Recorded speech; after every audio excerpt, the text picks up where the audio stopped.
ain't allowed. Hey y'all, it's your girl Theedanielleyashna.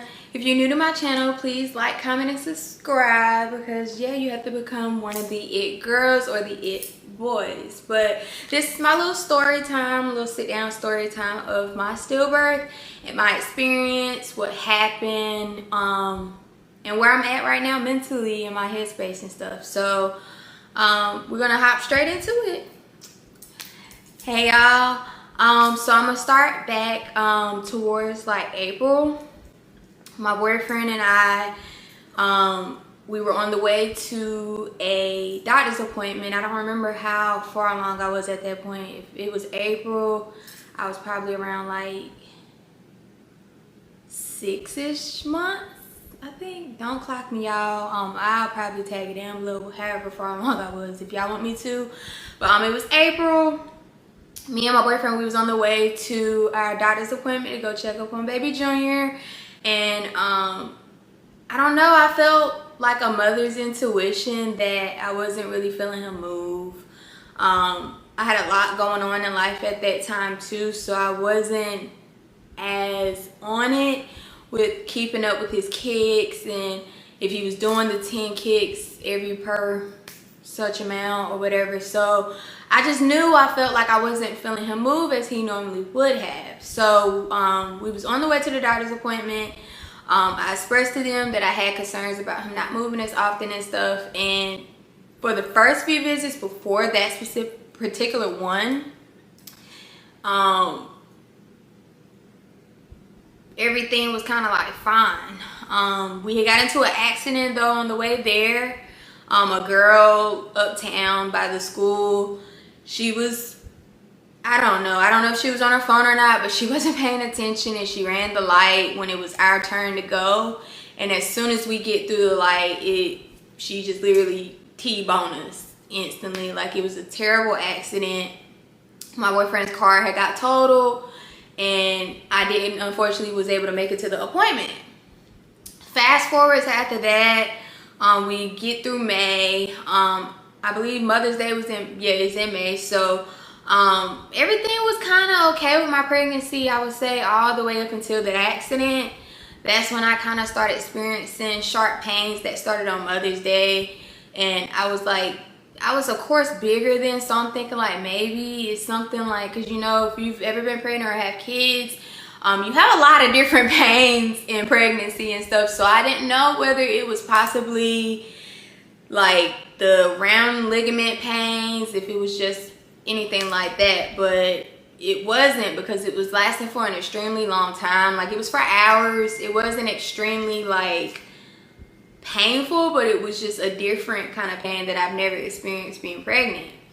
And so doctor's appointments after that, I kind of expressed to my doctor, I'm like, hey, like, I was having these pains. They kind of was like pushing it off, like, you're good, it's just normal, or whenever you have it again, try and call in that moment, and da-da-da. And I'm like, okay. Like, they never really did anything to try and look more into it to make sure I was okay, make sure the baby was okay, especially after the accident. It was like they didn't take the drastic measures to make sure that he was okay sincerely. It felt more like it was rushed, like, okay, we'll watch him for a little bit and then you go home, it's cool. So fast forward to, well, we was already in May. I was able to we had our baby shower, everything was great, it was nice, turned out really nice and everything. And then we go into June, Father's Day weekend. I was still kind of like noticing here and there that I wasn't feeling movement. And so I told my boyfriend, I was like, hey, like, I don't feel like he's moving and stuff. And he was like, he's been moving. I kind of pay attention here and there, but I agree he may not be moving as often, but he was kind of on it too as well. And so that weekend of Father's Day, I took him out, of course, because it was his first official Father's Day, and he's been a great help and a great father figure to my son Zaire this past 2 years that we've been together and stuff. So I wanted to make it special for him, because being a quote-unquote stepdad and stuff nowadays, it's different. And I don't take that lightly, because that's not your child, and you don't have to care and love for them at the same measures that I do with him being my kid. And so any person that would ever was to be in my life and stuff, I never expected, of course, to have a stepdad for him. But once he came into my life and he just showed a completely different side of love towards me, and not only to me but to Zaire as well, that was like, I had to show out for him for Father's Day. And so we went out. I took him out to, it was a restaurant here, well, is a restaurant here called the Deluxe Art of Fine Dining or something like that.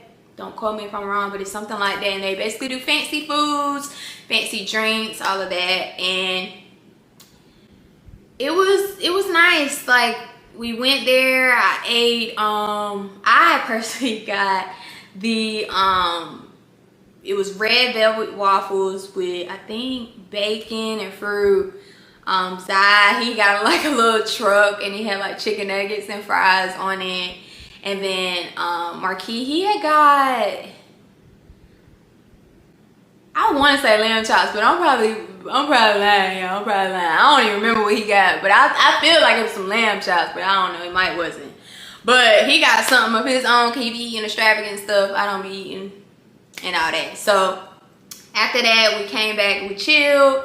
Zai took his nap as normal for the day and everything, and we both took the whole day to extremely pay attention to his movement, to make sure like we're not tripping and stuff, like, because like I said, at that time, me and him both had a lot going on within our lives, together and separately.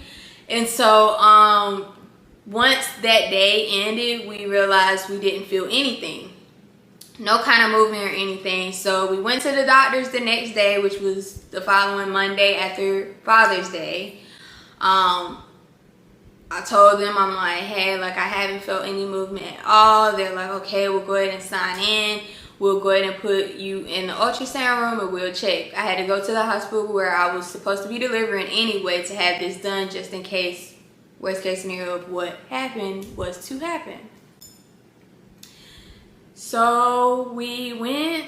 I'm not going to cry, y'all. I'm going to really try not to cry, because I really just do makeup. But please forgive me if I get emotional, because I haven't spoke on this out loud. I haven't spoke on this out loud, and I don't really talk about it often. But we went to the appointment, well, went to the hospital, and Marquis was with Zai. I'm excited going, because I'm like, we about to probably bring a baby home. Like, labor is crazy. It can happen at any given moment. Like, this could really be the moment we bringing our baby home. Like, we had already had the baby shower, like I said, at the end of May. And we had already set up the room, the house. Everything was already ready for him. And, yeah, he was with Zai because my best friend, her and her mom, they were coming to pick up Zai from the hospital, so that in case I was to go in labor, he would already be where he was designated to be at that moment. And so in the triage, you're not able to have but only one person in there with you, because the room is so small. And so I had to stay back there by myself until they were able to come get him. So Marquis was in the cafeteria with him and stuff, and I was in the back in the triage getting checked out, having the ultrasound and all of that. I just remember instantly when I lay down, and the doctor, he wasn't my actual doctor, but he was a very sweet doctor.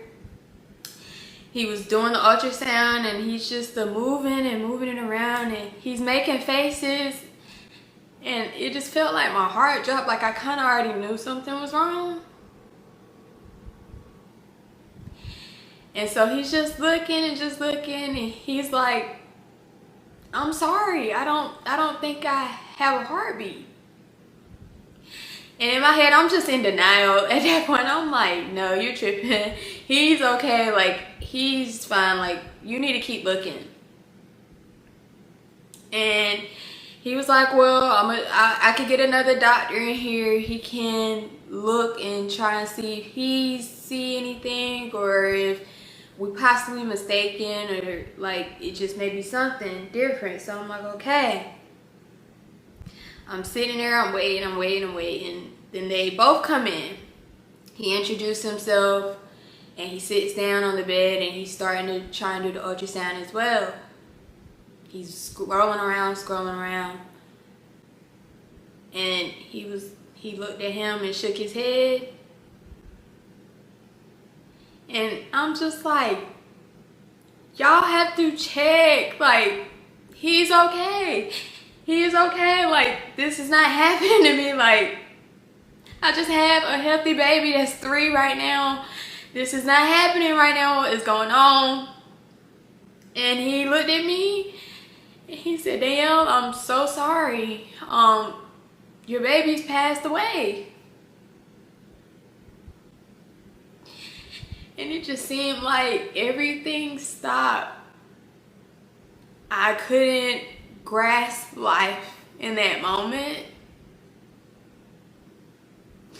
I didn't know how to take it, because it was like we had just checked on him at our appointment a week ago. And the ultrasound didn't go too well. We was in there about 20 minutes and he wasn't moving then until the end. And I felt like something was wrong then. But the doctors and them, they're like, oh, he's just probably asleep. He was just probably asleep. Like, he's fine. And then to find out a week later, he died. And I'm just like, what is going on? Like, I don't understand what just happened. And so, yeah, he was like, I'm going to leave you here for a little while. Just get yourself together if you can. And he was like, I do have to go ahead and ask if you want to go ahead and have him today, or like be induced and have him today, or if you want to go home for a few days and kind of figure things out and kind of schedule a different day, then we could do that as well. So I was like, at that moment I didn't have a decision, but I'm like, I knew I probably wasn't gonna want to wait, because I didn't know how it could possibly affect the inside of my body killing a dead baby there for a long time, because I didn't even know how long he was dead in me. From that point, it really could have been up to a week or so. So I FaceTime Marquis.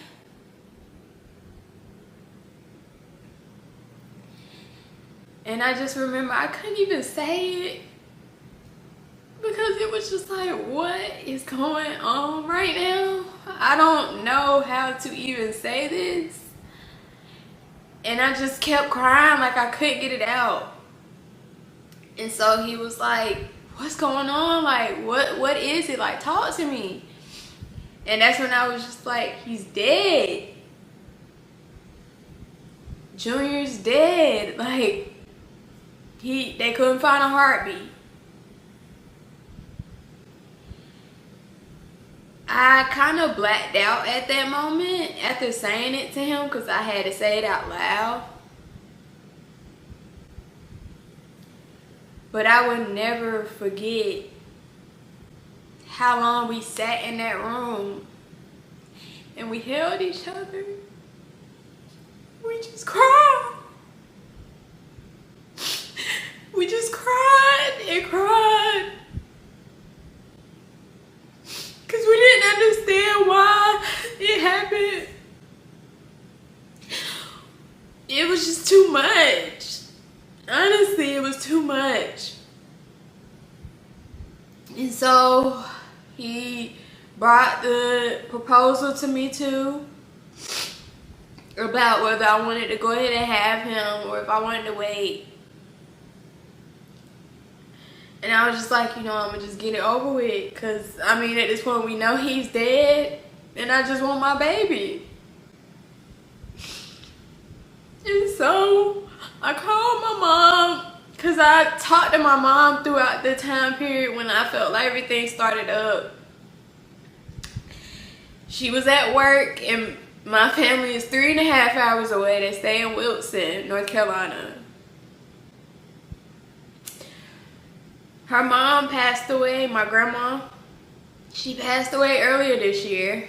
And when I found out I was pregnant and stuff, my mom, I feel like she said that it was just like a way of her being able to kind of cope with it, because she knew she was having another grandchild. And so when I had to tell her and she was at work, it was like, it was devastating. I didn't want to have to tell her that, but I needed my mom to be there, because she always found it important to be there for her grandchildren,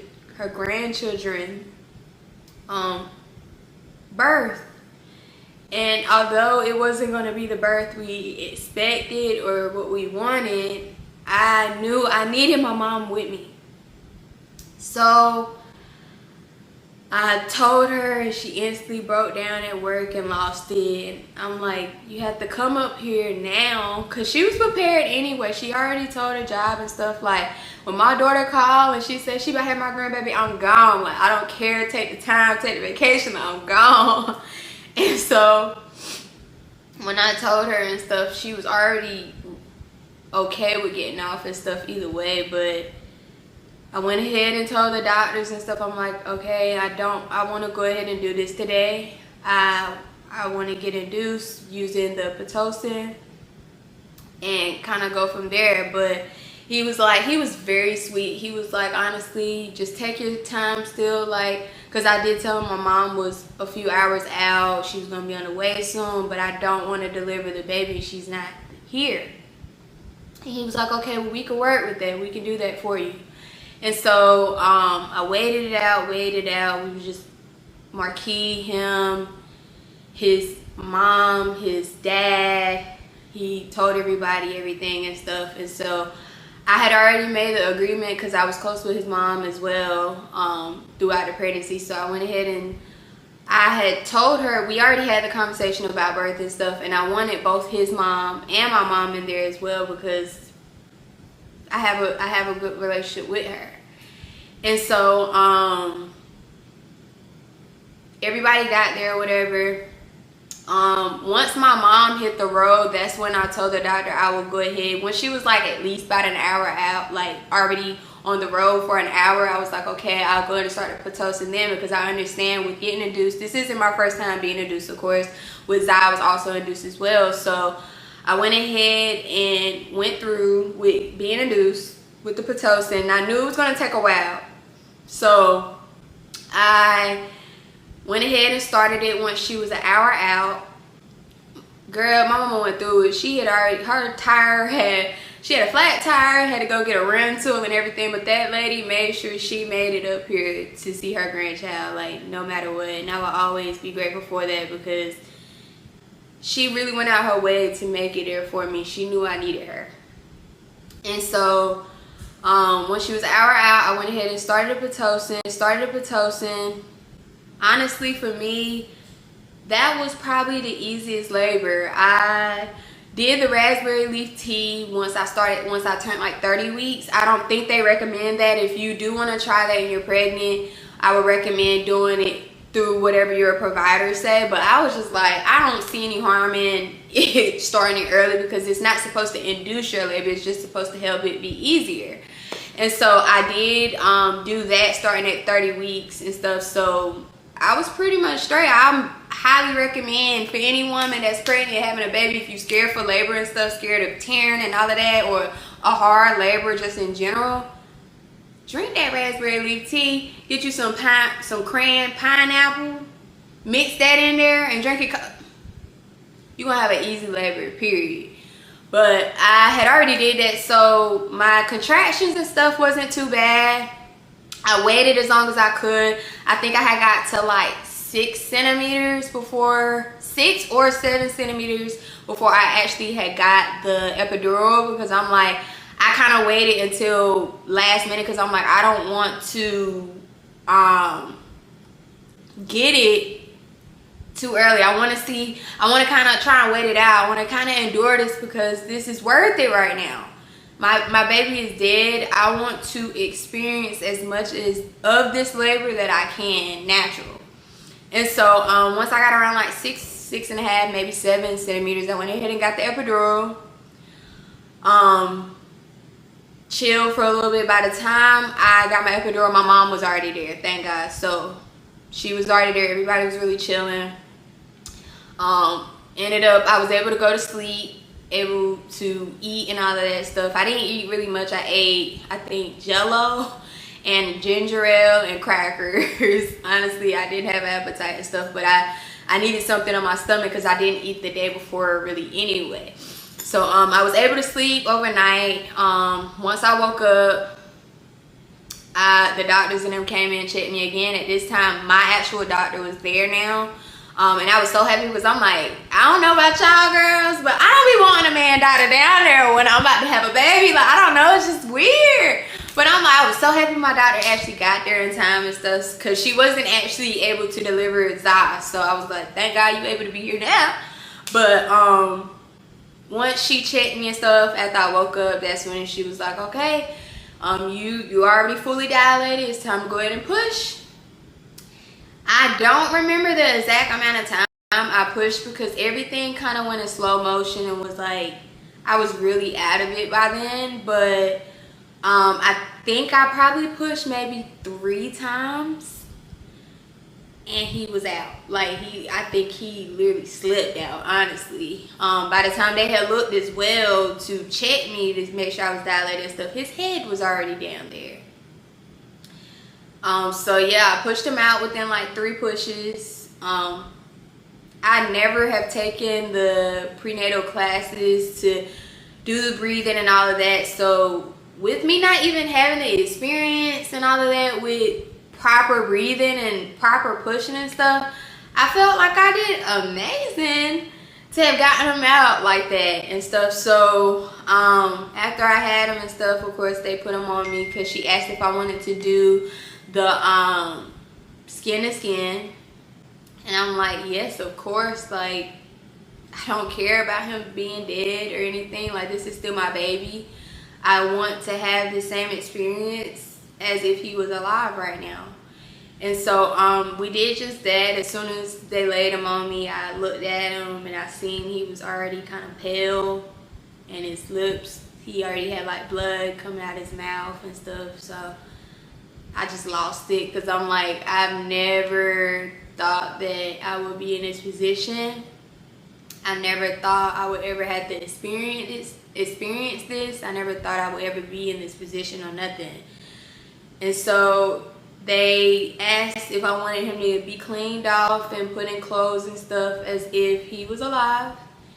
And me and both Marquis, I said that so wrong, I'm sorry, I'm nervous, this is a lot, but both me and Marquis was like, yeah, we want to get that experience still. Like, we want to still be able to have some time with him and stuff. And so they cleaned them off in there with us. They were extra gentle because at that point, like I said, I don't really know how long he had had been inside of me dead, but his skin was already kind of like deteriorating and falling off. And we was just like, we kind of want to hurry up so that everyone that was to come and see him, his family and stuff, nobody would have to see him in a bad state, because he was kind of like declining really bad after I had him. His head and everything was just bleeding and stuff really bad. So they went ahead. I found out I never had to get stitches. I didn't have any rips or tears, thank God. But we just took that time and really bonded with him. Everybody, of course, was a hot mess because of the situation and stuff. But for like no reasonable doubt at all, it definitely made me love Marquis and fall more in love with Marquis even more, because it was a traumatic experience we both experienced together. We handled the pregnancy as best as we could. We was there for each other as much as we could be, but it it was what it was. I feel like at that point, like, we just was both distraught because we had expectations, we had goals already set for our baby boy when he was to be here. Zai already knew about him and stuff. Like, while I was pregnant and stuff, he would be rubbing my stomach and be like, brother, and kiss him and stuff. Like, he kind of already was understanding what was going on as well. So it was just kind of unfortunate, really. But so after that, we did just go ahead and spend time with him. All of our family that was to come and stuff, everyone came and visited him, and we all got to say our goodbyes and stuff. But the hospital, it was certain people that came around. They asked if we wanted pictures taken and stuff, and so they took pictures for us and they gave it to us in the end and stuff, which was super sweet. And I very much love them people so much for that, because that's all we have of him besides his ashes. But we did end up cremating him and everything like that. But ever since then, of course, we grieved. We grieved together, we grieved separately, we grieved similar, we grieved differently. And that's something you would never know how a person would respond to death, like especially like that, or death just in general, up until you're actually in that situation. But yeah, it was just a lot. I went through postpartum depression. I accumulated anxiety. I already had regular anxiety, but I ended up getting social and just did the best we could to be there for each other. And of course, it was just a crazy experience, but it definitely brought us closer, where our outlook on life and having children and everything has definitely just changed. But I would love if anybody would love to reach out to me, ask me questions, or just send love to us, because we still are going through it. We haven't reached our 6th month with him yet, but on the 18th, we are in October, so yeah, it'll be 5 months, October. So also this month is Stillbirth, and well, I'm not going to say specifically Stillbirth, but it is Pregnancy and Infant Loss Month, Awareness Month. And that was what made me take the initiative to make this YouTube today, to make the channel, make the video and stuff, because I feel like I want other women that is possibly experiencing the same thing and stuff to be able to be heard and to be understood, and to know that you are okay, your body is okay. What happened was meant by God. It has nothing to do with you and your body. So I just wanted to share my story with y'all. I hope y'all liked it. I'm sending love to any of the moms that's experienced any kind of pregnancy or infant loss, because that is an extremely great deal to deal with. Also the dads as well. Y'all are not left out as well. I send love to each and every one of y'all. And if y'all, once again, did not like, comment, and subscribe, please do that now below. Thank you. 'Cause you know we popping out tonight, popping out tonight.